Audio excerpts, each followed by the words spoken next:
দর্শনার্থীদের পদচারণায় মুখর শেরপুরের বৈশা বিল। গোলাপি রঙের পদ্ম ফুলের সৌন্দর্য উপভোগ করতে দূর দূরান্ত থেকে ছুটে আসছেন প্রকৃতিপ্রেমীরা। তবে রক্ষণাবেক্ষণের লোকবল না থাকায় অবাধে ফুল ছিঁড়ছেন দর্শনার্থীরা। এতে নষ্ট হচ্ছে বিলের সৌন্দর্য। শেরপুর প্রতিনিধি মনিরুল ইসলাম মনিরের রিপোর্ট, জানাচ্ছেন কিরণ মোস্তফা। বর্ষা মৌসুমে আপন সৌন্দর্যে ফুটে ওঠে শেরপুরের তাতালপুর, নকলার বড়ডুবি ও শ্রীবর্দীর বৈশা বিল। লাল, গোলাপি, সবুজ আর সাদা পদ্ম ফুলে ভরে ওঠে বিলগুলো। জেলা শহর থেকে 15 কিলোমিটার দূরে শেখদি গ্রামের বৈশা বিলের সৌন্দর্য মুগ্ধ করছে প্রকৃতিপ্রেমীদের। ভোরের আলো ফোটার আগেই উকি দেয় অসংখ্য পদ্ম ফুল। পদ্ম ফুলের সৌন্দর্য উপভোগ করতে প্রতিদিনই দর্শনার্থীদের ঢল নামে বৈশা বিলে।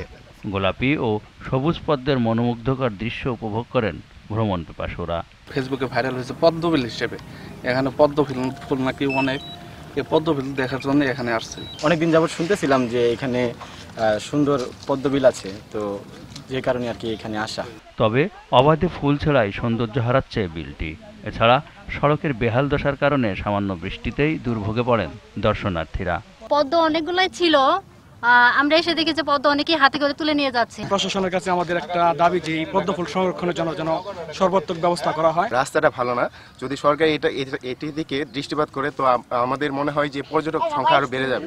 বৈশা বিলের সৌন্দর্য রক্ষার পাশাপাশি চলাচল নির্বিঘ্ন করতে দ্রুত পদক্ষেপ নেওয়ার আশ্বাস দিয়েছে উপজেলা প্রশাসন।